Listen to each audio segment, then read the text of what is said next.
2 Test. is 4. 1, 2, 3. Test. 1, 2, 3. 7, 2 is 4. Testing, test.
Welcome to the Early Late Night Live show, everybody. My name is Mitch Fortier. I'm the co-host of the show tonight, and we got a great but before we do, I'm going to do a Shakespeare monologue for you. All right, get right here. Hello, everybody. My name is Terry and Traynor. The trailer for Star Wars Episode 9 broke this week. The highly anticipated trailer of the third installment in the Rey is really awesome and you should know it by now trilogy finally broke, gifting the fans and other people alike with clips of the J.J. Abrams film feature to be released this Christmas. The trailer was supposed to come out about 5 months ago, but, you know, hey, something. Hey, look, it's Star Wars. Anyways, excuse me. For those of you who are fans of this show, you should know by now that I am not a fan of JJ's cinematic work. He is kind of like that rich kid down the street who has everything and he thinks he's cool, but he's actually a useless individual who is more sad than the love letters I used to write when I was a teenager, which I might add were honestly pretty pathetic. I, though, was actually quite excited to see this trailer until I started to watch it. If you have seen it, you'll know that there's a very clear narrative from the producers saying, quote, "Please think Rey is cool, please," unquote. The trailer is laced with a whole bunch of wannabe cool shots featuring 3 main characters, of which you probably only remember 2 of their names. Also featured in the trailer is the passed away Carrie Fisher, reprising her role as Leia, who, after Mary Poppying herself back from an instant freeze in space, has also made a digital appearance, which makes me say, just let the woman rest in peace, for God's sake. But Lando Calrissian is in the trailer donning actually the same shirt he was wearing in the Solo film, which is weird, but kudos to them for trying to keep some continuity with these movies. But I move on. The voice of Luke Skywalker is in the trailer. I talk about how he taught Rey everything he knows, which is also isn't true because he said he was going to teach her 3 things. He taught her 2 things, and then she left, and he died after a rather pathetic lightsaber battle. In short, I found myself more emotionally charged watching the trailer for our flying elephant than this film loosely based on the Star Wars series. JJ had all the money, all the ability, all the material to make a trilogy that would have been remembered for something other than what could have been. Hell, you even screwed up Star Trek and you had Chris Pine. How do you screw up something with Chris Pine? Let me tell you this. There once was a little boy who pretended to be Han Solo, running down his hallway with his toy Han Solo blaster. Imagine a fellow who shall remain nameless but his initials are J.J. Abrams, took that little boy's childhood hero, made him a father who abandoned his family, and then stabbed him in the chest with a lightsaber. Well, this little boy now has a TV show. Until the station sees us rant. But until then, it's the early late night live show, everyone. We're on everybody's okay.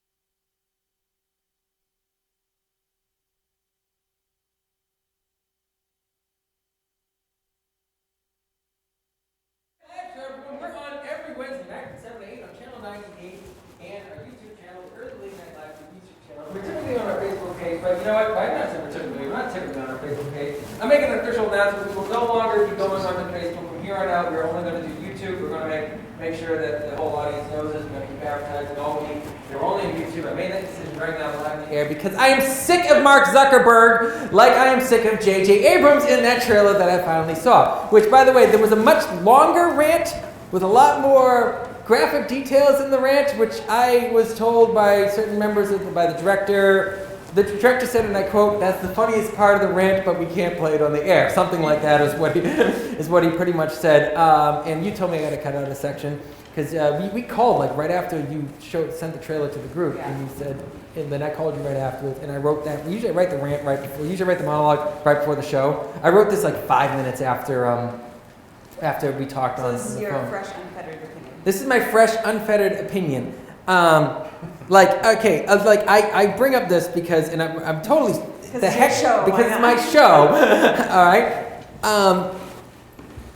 So I live in what is known as the Star Wars apartment because if you guys ever seen any of my live videos, it's a my apartment is wallpapered with Star Wars toys, but they're not mine actually. They're my landlord's. He has all these. Part of the rent was okay. You can have this place for cheaper rent on the condition you don't take down the Star Wars toys. I said, okay. Now everyone seems to think they're my Star Wars toys, but they're not. And it really embarrasses me every time they're not my Star Wars toys. I live in a Star Wars haven. Now, I think it would make you sad. That would be like... Well, right now it does make me sad, because I go around and say, "You're not real, you were J.J. Abrams' creation!" That's what I say to toys in my apartment at times. You'll be okay. I grew up on Star Wars. I am a great lover of Star Wars. I don't read books. I actually read Star Wars books. All right. I read the extended universe of Star Wars. All right. I don't play video games, but I played Star Wars video games. All right. I had the little read along book that you push the buttons and it had Han Solo saying, "I got a bad feeling about this." I actually had the Star Wars Christmas special on cassette tape. Okay. And I listened to it. Wow. This is how much of a Star Wars fan that I am, okay? So I'm much of a Star Wars fan that people give me Star Wars gifts, okay? Now it's a cruel joke, but back then, it was something. I don't know who this Wookiee is, but he's gonna be my little buddy throughout the whole thing right now. I'm really, it's like my little comfort toy I got right now. It's like this Wookiee. I used to run down. Love too. Yes, I used to run down my hallway, my parents' hallway, and I pretend that I was jumping through the steel doors that were closing in A New Hope. There's a shot where Han Solo shoots at someone. A lot of vents in the hallway wall. Yes, and I used to run down my little plastic Han Solo, blaster pistol, which is based off of an old German pistol. And I did way too much research on it. Yeah. I have Star Wars tech books that are actually mine, not my landlord's. They're actually mine. I have character books, books. Yeah. All right. Collectors. I have a trunk full of Star Wars toys. They're out of the package. They're not just on a package wallpaper in an apartment. They're actually out of the package. I actually use them. I recorded Star Wars storylines that I did all the voices for when I was a little kid. And heaven forbid, God, I hope no one finds them. Most of my Star Wars toys are buried under sand in some lot somewhere in the world. Where Along with a G.I. Joe or something like that too, right? Fodder and Yes. fireworks, projectiles.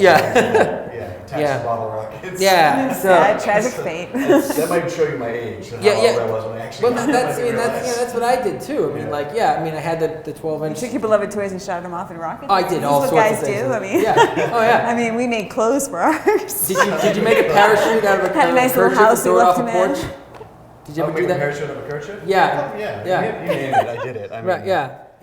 But that's how much Star Wars means to me. It helped set who I am as a filmmaker, who I was as a storyteller. I mean, this was I was a little kid when I first saw Empire Strikes Back, and I was crying afterwards because Han Solo died in my eyes. I remember my older brother comforting me that he was going to come back, it was going to be okay. But I was flipping. I am this really is very personal to me. So when J.J. Abrams, when I heard he was attached to this thing, I went, the world is over. That's what I went.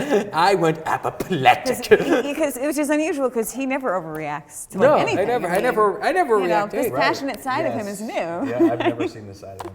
I'm very calm. Yeah. There are people out there, though, that are definitely looking at you like you're a flat earther. Yes. Yeah. In addition Where's to the he Star Wars coming thing, or from? But I do sympathize. One of my first big writing projects was the Star Wars Star Trek I remember Time that, Tunnel crossover, which was totally awesome. It was totally awesome. Yeah. Yeah. A book you will never publish, right? No.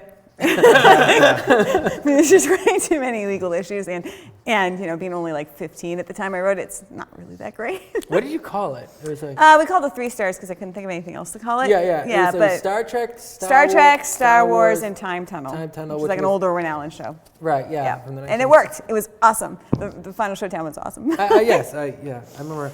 So I remember I insisted on including Mara Jade, even though all the boys hated her. I didn't hate her. She just became what Rey has always meant to be. That's what she became, all right? She became a Mary Sue as the story went on. She was more complicated than a Mary Sue. She actually had struggles. Right. I liked her character in that.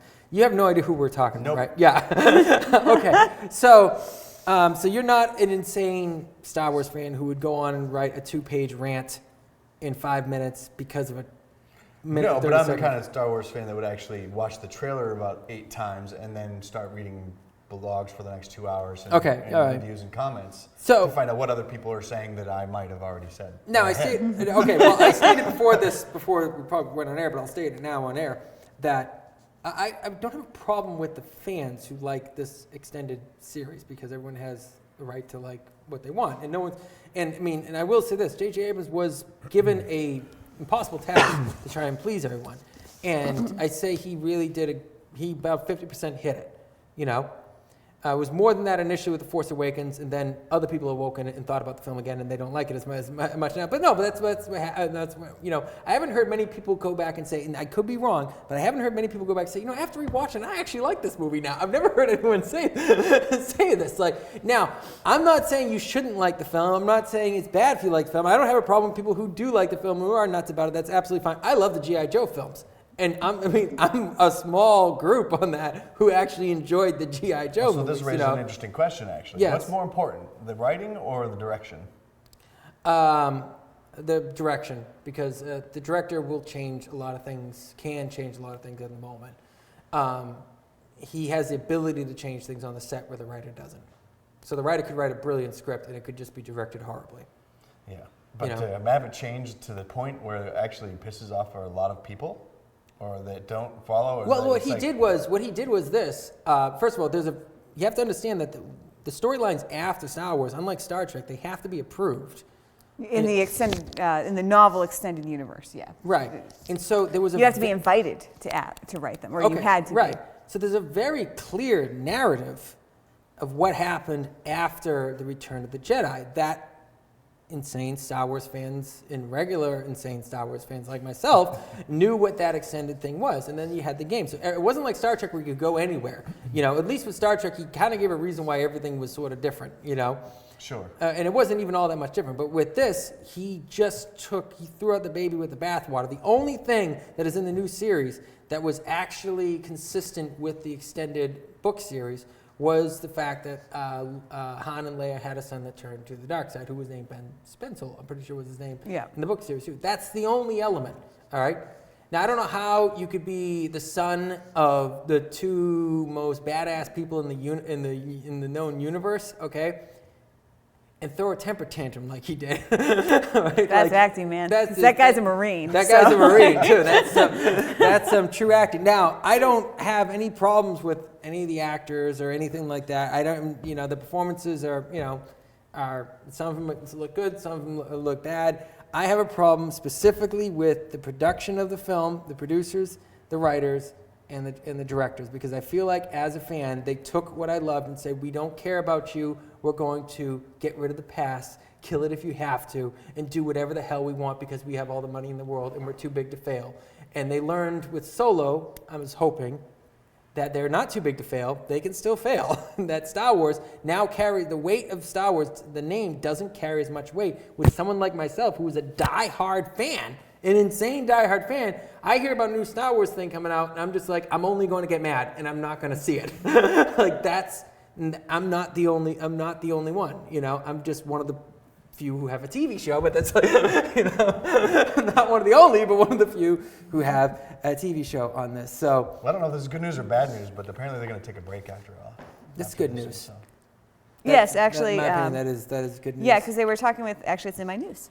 They were talking with Kathleen. This is the news segment, isn't it? Yeah. Oh yes, really quick. We have a great guest on. We have a great guest on the show, coming on the show today. Chris Dubey. We've been trying to have him on for months. He's another filmmaker. We've promoted his productions before. He's worked with us, collaborated with us. Mitch, you worked with Chris? I have not actually. Okay, yeah, all right. Today, yeah. So very, very entertaining, very interesting guy, and we'd be interested to hear what he thinks about this Star Wars show, because I know he's on the opposite. He likes the extended films. But Mitch, just really quick, Artie, because I know we could talk about. It's my segment. No, I know. What did you like the trailer? No. This is trailer trash talk. That's true. Trailer trash You have to talk? wait for trailer. Sorry, but you have to do trailer trash. Okay, all right, fine. Go on. I know what your rating is, Totally but you have to wait. Go on with the news. It's like Bobby's here. God. The man behind the machine whose face we cannot show due to We can contractual get to the issues. ghost part of Star Wars. Yeah. Andy's not here. There actually was a series called Ghosts of the Old Republic. But anyway, Yes. there was a big Star Wars event this weekend, which Kathleen Kennedy, right? Yes, Kathleen Kennedy. She was at. So And- it was, what's his name there? Palpatine, I think, was there. As Yep. well. Ooh, cool. He was there, yep. Palpatine was absolutely my favorite character in the prequel series. Anyway, He was awesome. they were talking about Knights of the Old Republic, which is a role-playing game, one of the biggest ones in the early 2000s, and they're actually talking about making that into a movie, which has some people pretty excited. It's already a video game. Right. Yeah. Well, So- Which I played extensively. I mean, they talked about an Obi-Wan Kenobi movie, which would be like the only one I would want to see at this point in time. Yes, would be but an Obi-Wan because Kenobi. of Solo, they decided that 2 Star Wars movies a year are too much. Okay, That's what they've decided. So they're cutting back on what they were originally doing. right. I believe they're launching a new show, but all this is, I believe, they've tied been up. talking about the show for 25 years now. It is not coming out. They've been talking about a live-action show for, get me close to 25 years. Before the internet was the internet, I heard about this thing. I'm like, yes, a live-action Star Wars show. No, it hasn't come out. Move on. Yeah, but just think about the possibilities if they actually do it. You could be irritated every single week. For 16 episodes a year. We'll lose all our audience. We're not talking about anything but Star Wars every week. Oh my God, this is what's going to get us trending, though. This That's episode, true. just making the rant. So- We're down to 2 minutes for the news, by the way. Okay, so, well, this isn't news to anybody else, really, because everyone knows this already, but Game of Thrones, the last season started this week. So lots of people are excited about that. I think you're pretty excited about that, right? Yeah, but pretty excited. Pretty excited? Yeah, relatively excited. I haven't actually. I want to get caught up on the last season Okay. before I start watching this one, so I haven't done that. But I can. I just haven't. You just haven't? Okay. Yeah. You get the Oreos to go with it, though, I right? do have the Oreos. Okay. Yeah, so if that's any indication of how excited Buying I white am. sneakers too. No, but they keep popping up on my Facebook ads because I looked at it. All right, we got 1 minute. Okay, so the last thing I wanted to bring up was, Disney's coming out with their own streaming site, like a Netflix for Disney. They're developing a Hawkeye TV series starring Jeremy Renner. Oh, Which, Interesting. yes. okay. I was kind of excited about that because I really like Hawkeye. He's one of, I think, the most Yeah, entertaining that people would be to really watch good. in the That'd be Avengers. really good to watch. Actually, I'm kind of curious to see what they do about that. All right. Anyways, we have to move on. The news segment's already over.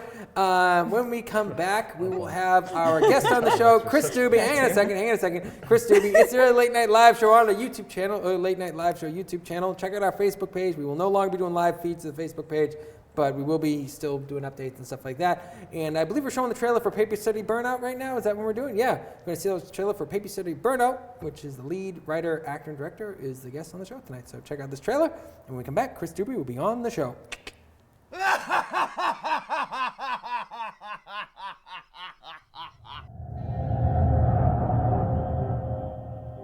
Meet Jack. He lives in Berlin, a town like yours. He has a job. He has a family. He has friends. He has a habit, a very bad habit. Run, Jack. Run. Maybe you will run fast enough.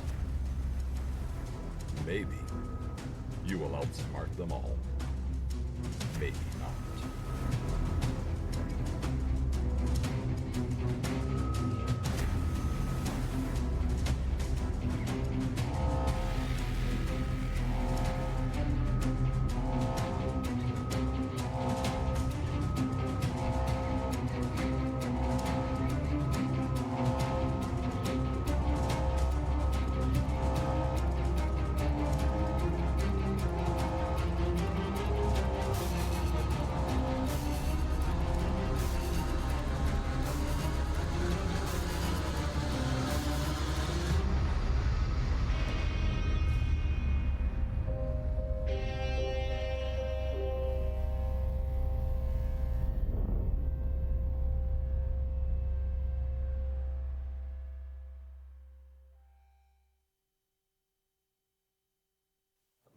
I have you on my show because I've watched your stuff. Right? I'm just saying, right off the bat, you're needling me. You have me on my show because I'm in your stuff. You're in my stuff, but we have your DVDs here. I've played your trailer multiple times on our show. You know that. I do Because appreciate someone that. did not show up a few months ago. Because there was a snowstorm and you live like 300 miles away. Somebody's got to defend you all from the White Walkers. Which I do appreciate. Hey, They're pretty terrifying. that's fine. That's fine. My shift has ended.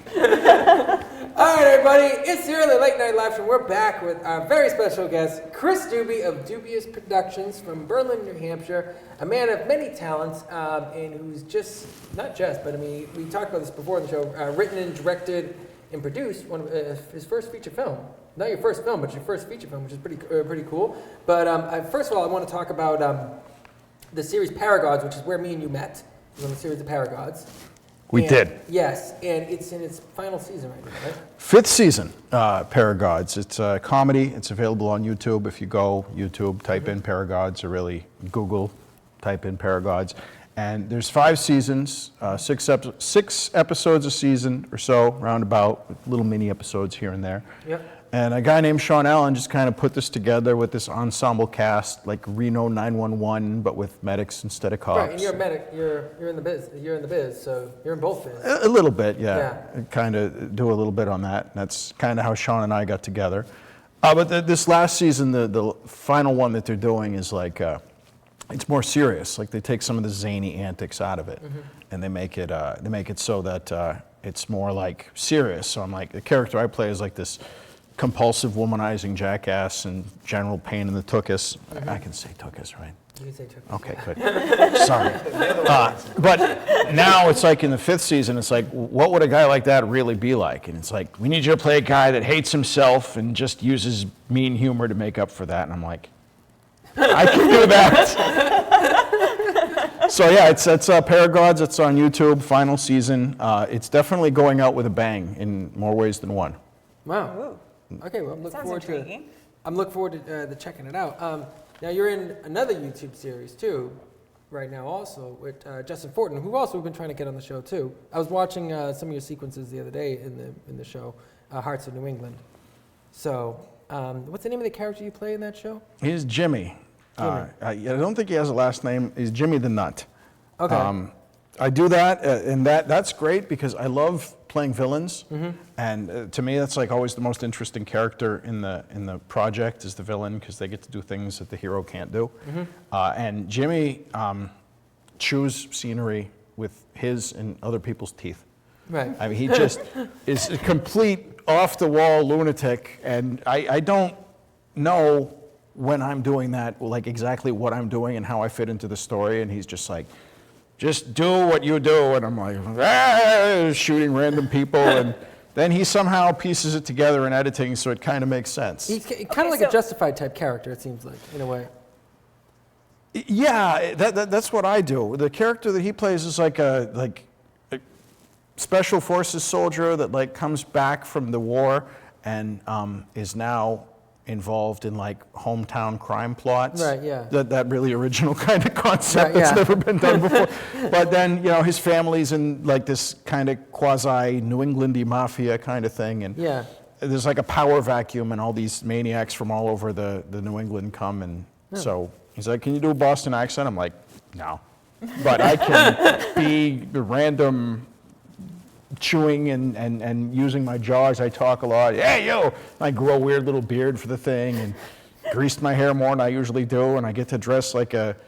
Bad guys are the best. They are the best to play. I love them. You get to dress like a guy that's in like adult entertainment management, if you know what I mean. I played one of those guys once. Oh, yeah. That's... trying to remember. Anyways, good stuff. I was watching the show and I thought, when's he going to put on his costume? This is kind of weird. This is what was kind of going through my mind. I have to confess, when Terry sent me the clip, he said, check out Hearts of New England. And my first thought was, what's that, like a Hallmark Channel show or something? And I watched it, I'm like, no, this is not like Hallmark at all. Well, Justin he got a lot of like really solid, like a publicity push for the thing. He did. He went out and he went after it. I'm like, that's how you do it. Pretty impressive, yeah. It's kind of one of the reasons why I want to have him on the show is just to be able to kind of give a little insight to what his thought process was for that. Yeah, he's truly been working his tail off on that. But we're not here to talk about Justin. He's not here. We're here to talk about you and Paper City Burnout. So if you get sick of big budget Hollywood movies and stuff that we can't talk about yet. Right, yes, yeah. Hey, there's this movie, and there's links for how to get it, and you go to these Elmwood Studios, Elmwood Productions, puppet people making amazing puppet work down in Connecticut, like puppet horror movies and puppet sitcoms, but really well put together, like Jim Henson style, but for grown-ups. Right. Not necessarily great stuff. We're on their channel. They're helping us with distribution. Oh, very cool. And then there's a link that'll be in the YouTube, not Facebook. To be like, we can drop the link in Facebook. It's not Facebook Live because Mark Zuckerberg doesn't like this show. Buy the DVD. Buy you the can DVD. Help the starving artists have another trip to the noodle bar. Yeah. Yeah, exactly. That'll be cool. And you can check it out if you Google the thing. It'll take you to the Vimeo link, so you can get it there too. It's real cheap, like $2. $2. So if you don't want to go see whatever. Say he can't do an accent. What the heck's the matter with him? All right. $2. You just say it right there. That's the way you do it, man. You What's can wrong? Sure, that was Berlin. You can go watch Dumbo suck or Hellboy suck, or you could spend way less money and pop your own popcorn and watch Paper City Burnout at home. Yeah. It'll make you cry, and it's very Well, sad. okay, so what is it about, though? It's about a guy who is kind of in heroin recovery, but not really. His family thinks he is, but he's not. And we had the inception of this, me and the guy that made it with me, Ricky Piven, who's like the co-writer, co-director. And we just sort of started telling this story because I wanted to be a villain. And I'm like, well, why don't we make the villain the main character of the movie? And then everybody else is really, really bad and worse than he is. And then, one thing led to another, and we got on board with this Sarah Mitchell gal out of Connecticut who's like really great at organizing stuff and keeping all of us maniacs in line. And she wasn't like in the movie, so she wasn't worrying about like jockeying for time or anything. So she did a lot of scheduling and helping us with fundraising. And then we really lucked out in that some of our actors that came in and some of the other good things that we had really kind of tied the story together. Shane Reish plays, well, you have to see the movie. Stephen Trotsky out of Boston came in to play a Boston dirtbag. We got real Boston scum to play the Boston scum. And I was wondering which word you were going to use there. Well, you told me to be good, right? And Asia, who played my wife, and then everything that she brought to the story, and then kind of all these characters just sort of came together and were very real. And I deal a lot in my job life with like the heroin problem that we have in that city. We just kind of wanted to show how it can really be, and the circle of like lies that goes around it. And then Elizabeth Edmondson, who's like our biggest fan on the planet, puts together a whole bunch of screenings. So we get to show up and show it to a bunch of people, and we showed it, and a lot of people came up. It was like, they had a relative or a friend that was in heroin. They thought that a lot of the interactions between the characters were very real to them. Good. And that was neat. Because that's why the story is important to you. This is everyday situation that for you and for a lot of people, and especially in this state, Well, we got lucky because it looks nothing like it was intended to look.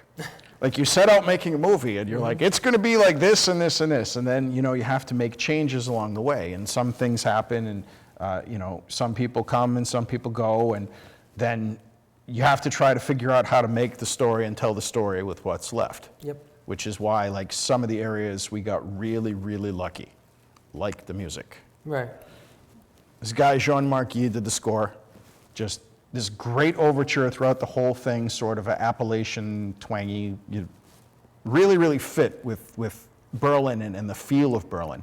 And then Gary Russell had this funny song, and this guy, Jody Hoole, wrote this great song that went in one of the drug scenes. And then, look it up, Wood Booger, Michael Emerson, closing credits, this song, As Long As. Like, you have one of those moments, when you edit a film, and I'm talking, you guys aren't saying anything. I Well, talk you're too the much. guest. You get to No, talk. Yeah. That's what you're here for. Yeah. If you keep talking, he'll stop. Keep going. That's how it works. So, you're trying to put together the Too late, end. I already ran over, man. You were quiet for a second, man. What's wrong with you? You try to put together the end of the movie, and it's always difficult because you want to have this like, gut punch and right?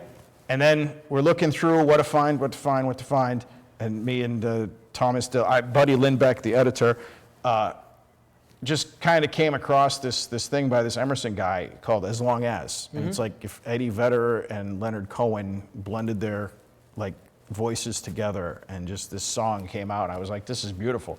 And I listen to it now, and that's kind of like one of the high points. So Wood Booger, Michael Booger. Emerson, check him out. We'll put that in the link. You should. All right, let me see. Now, the making of the movie, though, it was a bit of a, no pun intended, but it was a bit of a project, right, to get this movie made. You go to a place like Casey's Rib Shack, and they're like, we will bring you out this plate of barbecue, and you have to eat it in 2 hours. And it's like, comes out on a shovel. Yeah. Right? So Love you get your Casey's. friends together, right? You're like, I can eat 2 pounds of barbecue. And then everybody else is like, I can eat 2 pounds too, and hey, we can make this work. And you start at it, and then they're like, I don't think I can finish my 2 pounds of barbecue. You're like, we have to finish this. So sometimes, like, you start off thinking my job is A, C, and S, and then the person who does B can't do what they do, and then the person who does D and E and F, and you're like, how do you, and sometimes people come in and take up those places, but making a movie is like, I can eat 50 eggs like Cool Hand Luke. If 4 other Cool Hand Lukes are there, they all better be able to eat 50 eggs too. Right. And sometimes, you have trips and falls and missteps along the way, and life happens, and people get hurt or injured, or work changes, and they can't make the movie with you, and you have to kind of will it into existence. And so the movie looks nothing like what I wanted it to, but I think it actually came out better because we failed so much that that sometimes it's like the Immaculate Reception. You know, they don't catch the ball, and then the other guy was there, and they pick it up and run with it, and it got done. And you know, that's the most important thing to me is like there's this movie and it's out there and people can see it. It's not a linear thing making a film. There's a lot of crying. Yeah. a lot of drinking. A lot of drinking. A lot of hand wringing. Yeah, a lot of staring at the wall. But we got. Let me see. Calvin Jung is in the YouTube, and he says, "What is this? Hello, is this even live?" Yes, it is. That's why it's YouTube Live. Calvin, welcome to the show. Bobby Trickett is not here, but he's in the Facebook Live room. Why is he in the Facebook Live room? There's no Facebook, right? Right, YouTube Live room. Oh, yeah, okay. what's wrong with me? Checking. you know what I hate about Calvin Jung? What? The guy, I can't stand that guy. You can't stand that Like, guy? what friggin' a Calvin. World class. He's the new Eugene.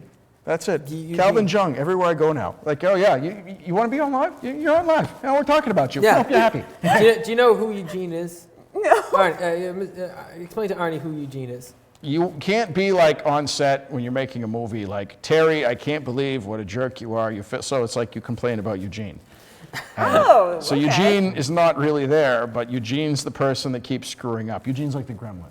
Oh, okay, So, gotcha. except the gremlin's name is sometimes Terry, and you don't want to hurt Terry's feelings because he'll kick you off the project, so you call him Eugene. I've done that with my own name, actually. Someone Right. will come in and say, you know, I was talking to this KJ person, and she was such an idiot. I'm like, I can't believe you were talking to KJ. I'm Arnie, by the way. I've actually done that and gotten away with it. All right. You sticking around for Trailer Trash, right? I have to. Okay, yes. Yep. All right. So this is the Early Late Night Live Show. Check out Dubey's Productions. We'll have all the links dropped in below. Check out his film Paper City Burnout. Very good movie. I have seen it, which very well made. And when we come back, we'll be talking Trailer Trash about a particular film, which you may have heard of. We'll be right back.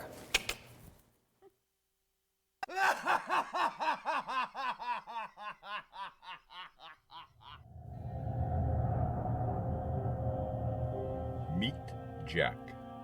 He lives in Berlin, a town like yours. He has a job. He has a family. He has friends. He has a habit. A very bad habit. Run, Jack. Run. Maybe you will run fast enough. Maybe you will outsmart them all. Maybe not.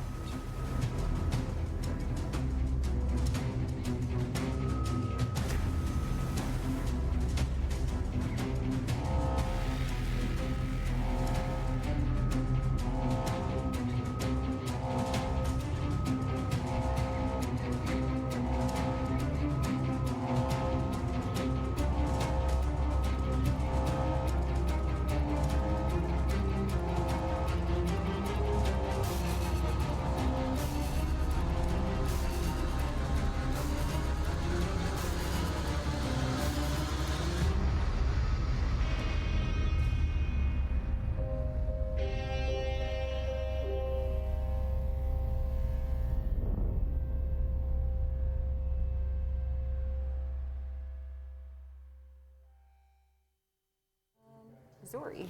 And you're back, and I'm back, and we're back. It's the Early Late Night Live Show on every Wednesday night from 7 to 8 here on our YouTube channel, Early Late Night Live Show YouTube channel, and Exeter Channel 98. And we're in our favorite segment of the show, Trailer Trash. Except this week, we're only going to do one trailer because this is the only trailer we need. Right, Arnie? Right. All right. And of all the trailers in all the existence in all the world, this is the only trailer we need, right? Right. So what's the trailer we're watching, Arnie?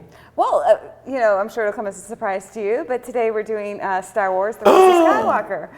My goodness, Yeah, is the that teaser trailer trailer. out? Wow. Let's roll that beautiful bean footage. Skywalker. Rise of Skywalker.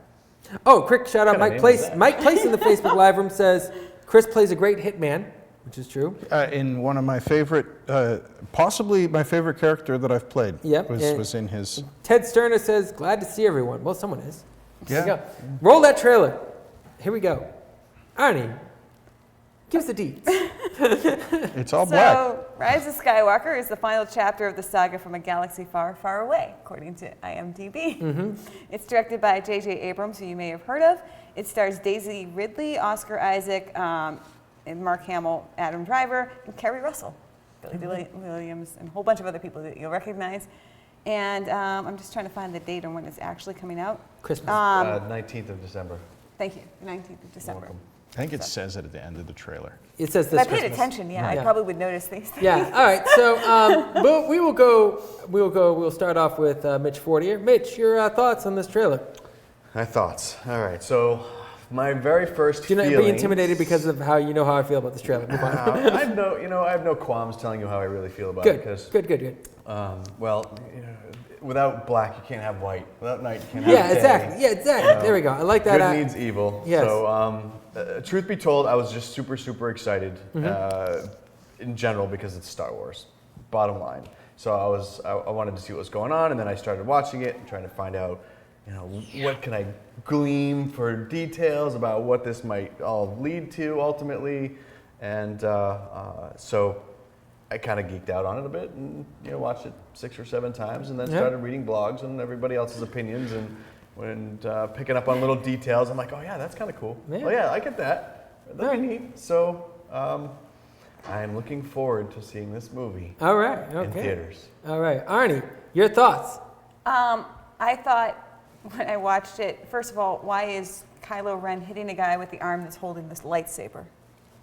I wanted to know why he just didn't slice the dude in half. Like, I'm assuming he's angry at the guy or whatever. Right. So that confused me very much. My second thought was, oh, look, Lando's back. And my third thought was, oh, this is a lot like Return of the Jedi. Like, they have the speeder, they have the piece of the Death Star, or the Star Killer, or whatever they call the new Death Star. Right. And it's in the desert again. Desert stuff. Yeah, a lot of desert stuff. We have a theory that maybe they're going to say rescue Han or something like that because he's rumored to be in the movie too. That was your theory. Mine was, I wonder who's going to. My biggest question was who's going to wear the golden bikini in this episode, because that's what happened in. That's true. Yeah. Yeah. So I'm assuming not Rey, but I could be Yeah. wrong on that. So Yeah. Well, I did notice Rey looked thinner. she does. Yeah. Yeah. Yeah. She trimmed down a little bit. So my guess would be Poe, but I could be wrong. I am looking forward to the new That's an version of image I won't get In out of fact, my head. everybody looked thinner now. Think about it. It was like Finn looks thinner.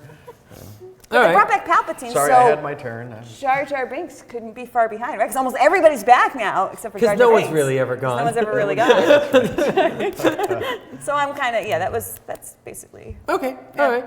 Mr. Dubey, you liked The Last Jedi and The Force Awakens, right? No.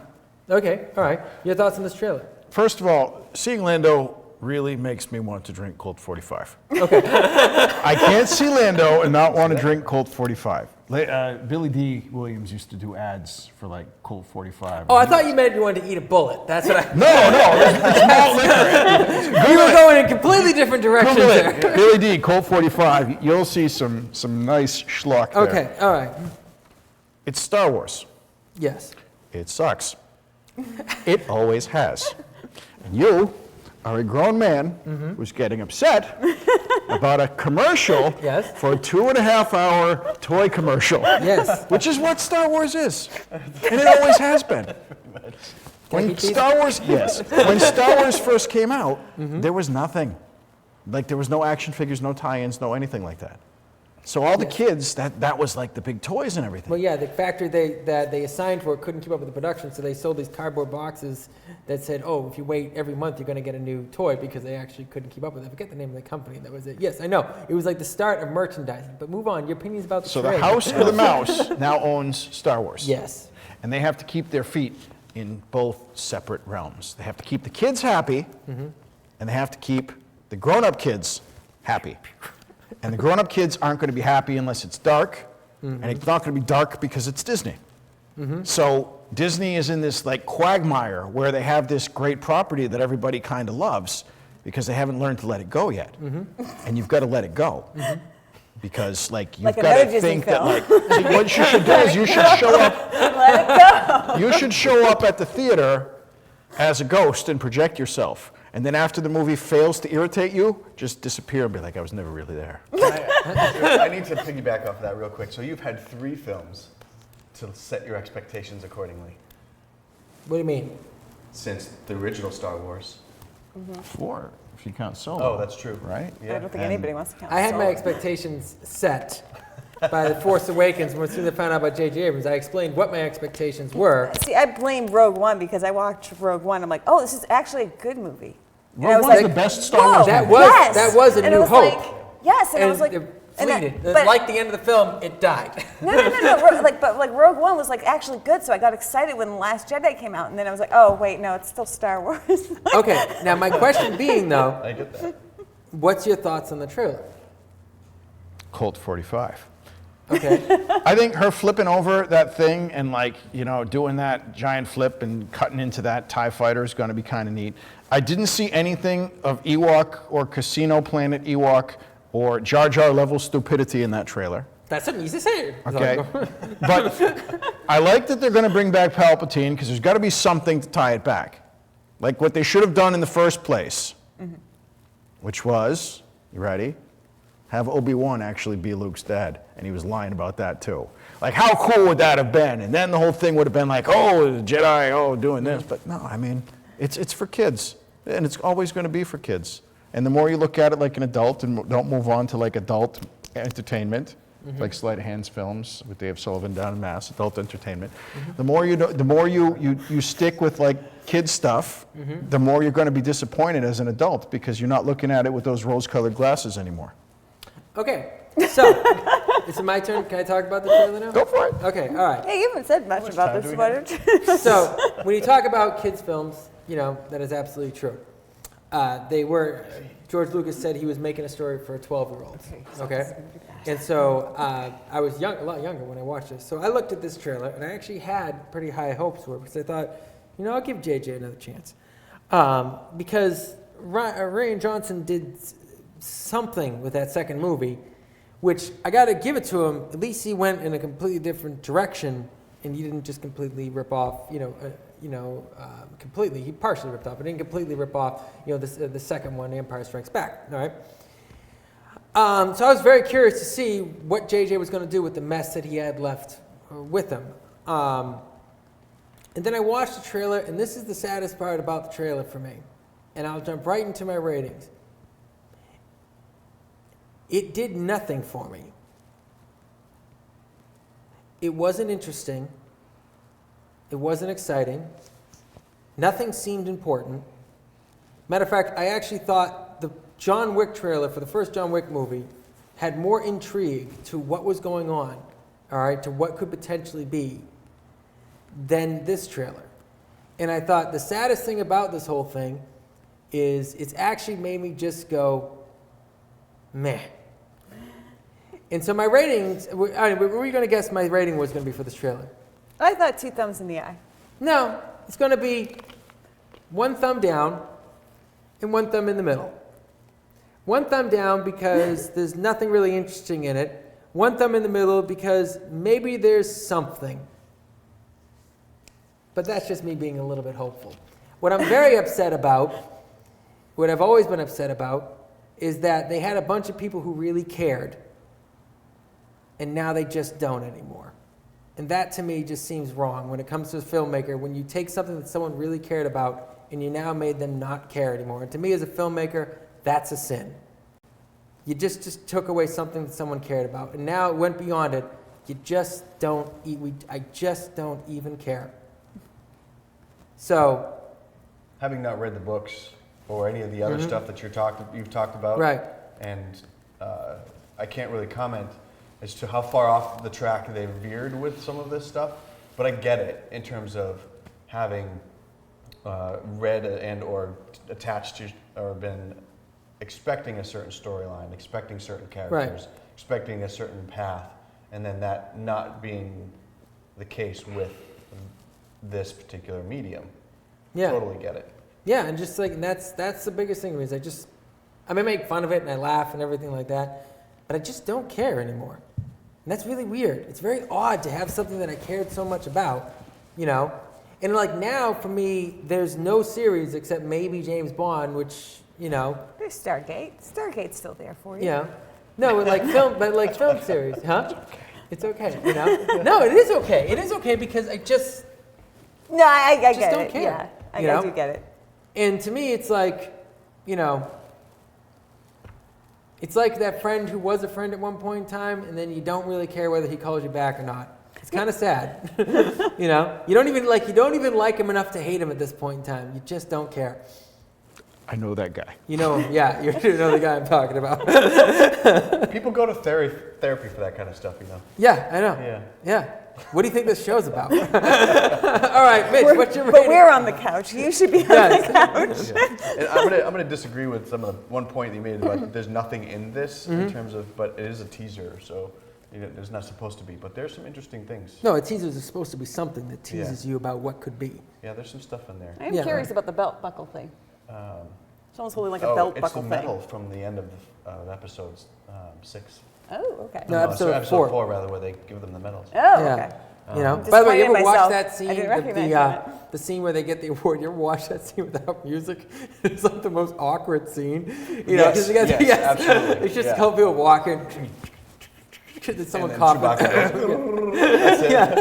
Somebody said something about today. I was reading a blog or whatever, and they're like, in the medal, in that scene at the end of episode 4, where nobody gives one to Chewbacca. What's up with that? And they subtitled his little. He's like, you guys suck, or something like that. All right, so you're rating for this trailer. I'm 2 thumbs up. Okay, Arnie. I'm 2 thumbs in the middle, I think. Right. Yeah. Okay. Mr. Dubey. 2 thumbs up. 2 thumbs up. Speaking not just for me, I was down the street, Krypton comic book shop. Okay. Talking to them. They told me 2 things. Yep. Number 1, everybody that goes into that store is a lunatic. Okay. Right? Number 2, we're in this town. We have to work here. no, they know this, right? Most of the fans kind of dig it, and they like it, and they're like, oh, it's going to be new. But I love the trailer for 2 reasons. Number 1, I see so many trailers that give away the entire plot of the movie in the trailer. I don't even feel like I have to watch it anymore. Yep. This was just snip, snip, snip, snip, the feel, the mood, the Then Billy D, who I will watch anything he's in. And then at the end, Sidious, Palpatine, whatever that guy's name. Hey, like he's somehow connected to all this. So I have a new hope that we'll all be tied together and it will all make sense. And it'll be like the capper of this 9-episode I think juggernaut. These toys. Because it might make it okay. I love you. I know. Shut up. All right, folks. I want to thank Chris Dubey for coming on the show today. We come back with Anything Goes with Mitch, and we mean anything except for that one thing. Thank you, Chris Dubey.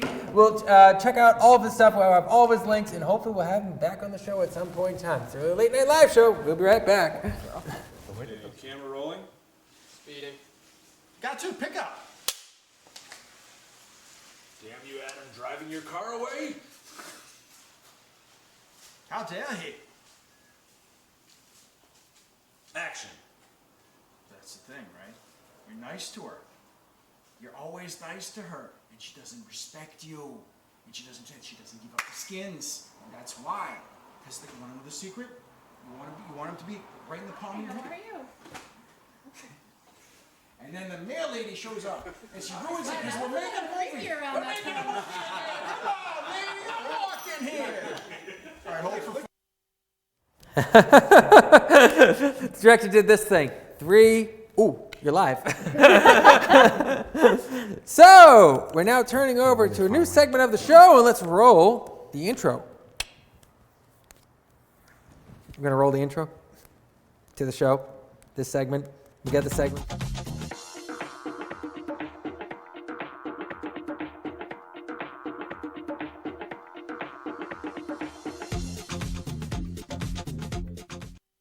So the segment of the show is called Everything Goes with Mitch, except for that one thing. And so, Mitch, what goes? What's happening? What's moving? Man? going What's on shaking, with you? man? Yeah. How you doing? I'm doing all right. How you doing? Yeah. Breath after the trailer trash segment. We take Yeah. a breath. We can just Take a bit of breath. shift gears a little bit. Yeah. Go and get the sea dog afterwards, get him a drink. Now I get to sit back. I get to sit back and just let you take over Not things. to worry too much. Well, the unfortunate thing is that I lost my notes. Oh, well, there they are. There we go. There we go. Well, there you are then. So Boston International Film Festival was this week. Arnie came on Friday night. On Saturday afternoon. Yep. I was there for 3 different sessions. Saw the Blood Throne, which we had the Xavier brothers on, as you Yep, might a couple remember. weeks ago. It was fun. That film won a Indie Special Recognition, or Indie Soul Award for Best Short. Very impressive film, without a doubt. And then there was a second film after that was really well done too. And then we saw Meet the Author with Steve Blackwood, who we had a guest on as well. Which Bob is in the audience tonight. Bob Turnjo is in the house, everybody. I got to see it as well, and they won an Indie Soul Award for Best Director. Steve Blackwood did. So then I was actually involved with a third film on Sunday, which I didn't get to see, but I went back they didn't win anything that I'm aware of, and I went back on Monday and saw the Jewel. Nawal the Jewel, which is an indie film which has been prolific. They've been back and forth all over the coast and all over the world, and they've got more laurels than you can shake a stick at, kind of a film. So really, really well promoted, and the people were, the director was there, the star was there, and a couple of the other crew were there. So we get to meet a lot of different people, which was nice. The event went really well. We had some technical difficulties on Monday night, unfortunately. We never know what technical difficulties are. We have never experienced technical difficulties. Yeah. The guy who runs the thing has been putting it on for, I'm not sure how many years it's been now, but Patrick Jerome is just a really nice guy, and clearly puts a lot of effort into this, and his team and everything. So shout out to them for everything that they've done. And if you get a chance to get into the festival, they do it up right with a red carpet and rewards and stuff like that. The pictures look amazing. So I posted a few pictures on our Facebook page, which we're kind of not talking about tonight. Well, I'm not talking about the Facebook Live. So that was a fun weekend. Some of the other pieces I want to talk about, we've got this thing called the New England Star Award, apparently, which is a new, actually I think it's about 11 years running now, advertised by the newenglandfilm.com, which is one of my favorite websites, as everybody knows at this point. And you can submit a film for consideration that is what they're actually calling only reside in New England, have a current project in the works, and be able to articulate how you'll benefit from the award. And it has to also be a new marginalized, a film that's based on or dealing with marginalized race, gender, sexuality, able-bodiedness, or other. And you get like all kinds of money. You get like over $1,500 worth of stuff and creative support and event support and things like that. So there should be a link hopefully getting posted for the New England Star Award, which I thought was pretty cool. That is pretty cool. A quick shout out, someone in the Facebook Live room, Christopher Braley says, did I miss Chris? Well, if you're talking about yourself, I can't answer that question. But if you're talking about Chris Dubey, you did miss him, but he, you can, if you want to go back and after this video, you can rewind it. He's at the 15-minute mark of the show, and sits through the middle half of the show, and you tuned in just as he left. You know, I think he heard you were coming and then just ran right out. But that's just me. All right, continue on, Mitch. So I'm going to check. We're at 7:59 according to my phone. We run into to 8. Oh my goodness. Wow. This is it then. What do you know? We got carried away during a Star Wars episode. So, as you guys could tell, all right. Thank you, Mitch, for this. You're welcome. Information. And Ryan, just go ahead and post those other links, and those were the other things I was going to talk about tonight, which are interesting. Yeah. So I want to add. I'll start off with you because we try to end on a positive quote. What's your positive quote for the artists out there, for the people? You know. Let's see. I'm just going to go with, and this has kind of been a theme for me lately. Your thoughts can dictate your life. Amen to that. Arnie? Who's been playing with the Han Solo doll there for a while? Yeah. All right. Probably says a lot We've about got him. mixed genders going over here. I'll give you that then. Here you go.